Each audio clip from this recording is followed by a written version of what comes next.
So this is an example of a website I can build for your race management site. And then, so this is a website if you have multiple events. So what it is my objective with this is to curate it so it could be a interactive social media website, but also you want to have a higher conversion rate. So you have a lot of opportunities for people who use this site to become participants, but also to become followers on your social media channels. So if you look at here on the home page, this is above the fold, and you see it's the banner, which can easily be converted to your business's background. All this can be customized. So if you look at this, I have the calendar right here on the top, and then the events. And then on the below the fold, we have more like the blog posts, and I'll get back to why that's important. So on the home page, we have a calendar. People can easily go and look and see what events they could train for. So if we go back, actually, here we go. So May 7th, 19th, their events. We also have social media icons, so people can go ahead and click and subscribe really easily. People who tend to follow brands know exactly what the icons look like, and that's one of the first things they look for.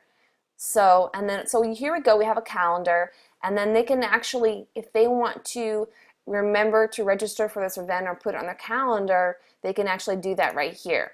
So, and it will just connect to their calendar, whichever they use. So they click on it, it embeds it into their calendar. So that's a great little handy tool, and it's a good way to convert those maybe participants into actual participants.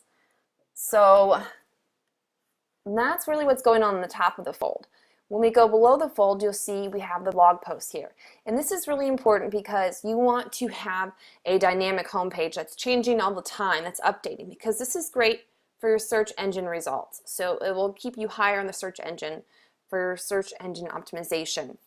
So any kind of news you have, it's great to go ahead and put it into your blog post, and rather than creating a new page for any kind of news that you may have. And then on the right hand side here, we have a promotion for people to become a fan of you on Facebook, to get the fan exclusive offers that they can't necessarily get by browsing your website or becoming an e-newsletter subscriber. And then if you go ahead and scan down a little further, you can see that we have a Flickr's, what we call widget, and this has images here from a Flickr group. And I always recommend that my race directors start a Flickr group, because what it is it's a way to engage your users, your race participants, and to spotlight them, but also have them, they can contribute to this. So what they can do is they can easily upload their images to your Flickr group.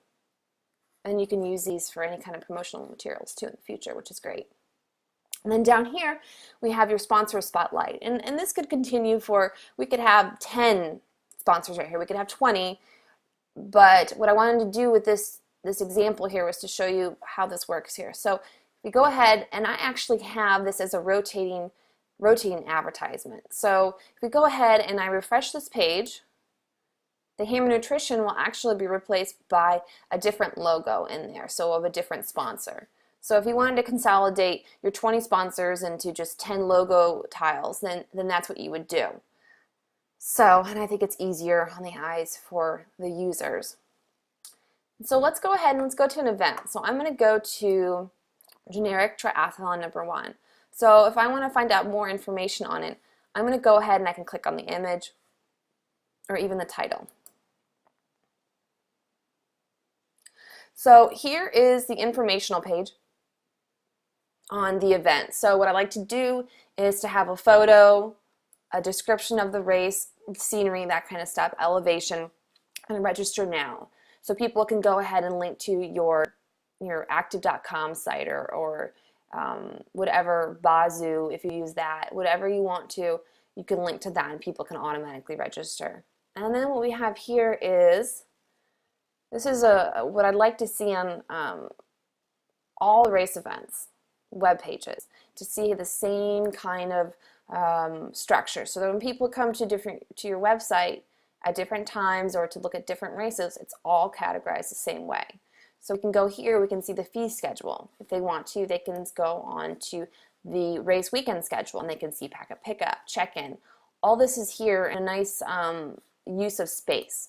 and it's very intuitive. So course map, post race, all that. So it's very simple, very condensed, but it's easy for people to find the information, and it's efficient. People don't want to have to spend too long looking for information. If they do, they're more likely to actually leave your web page. So this is my example of a high conversion social media integrated race event website. So hope you enjoyed.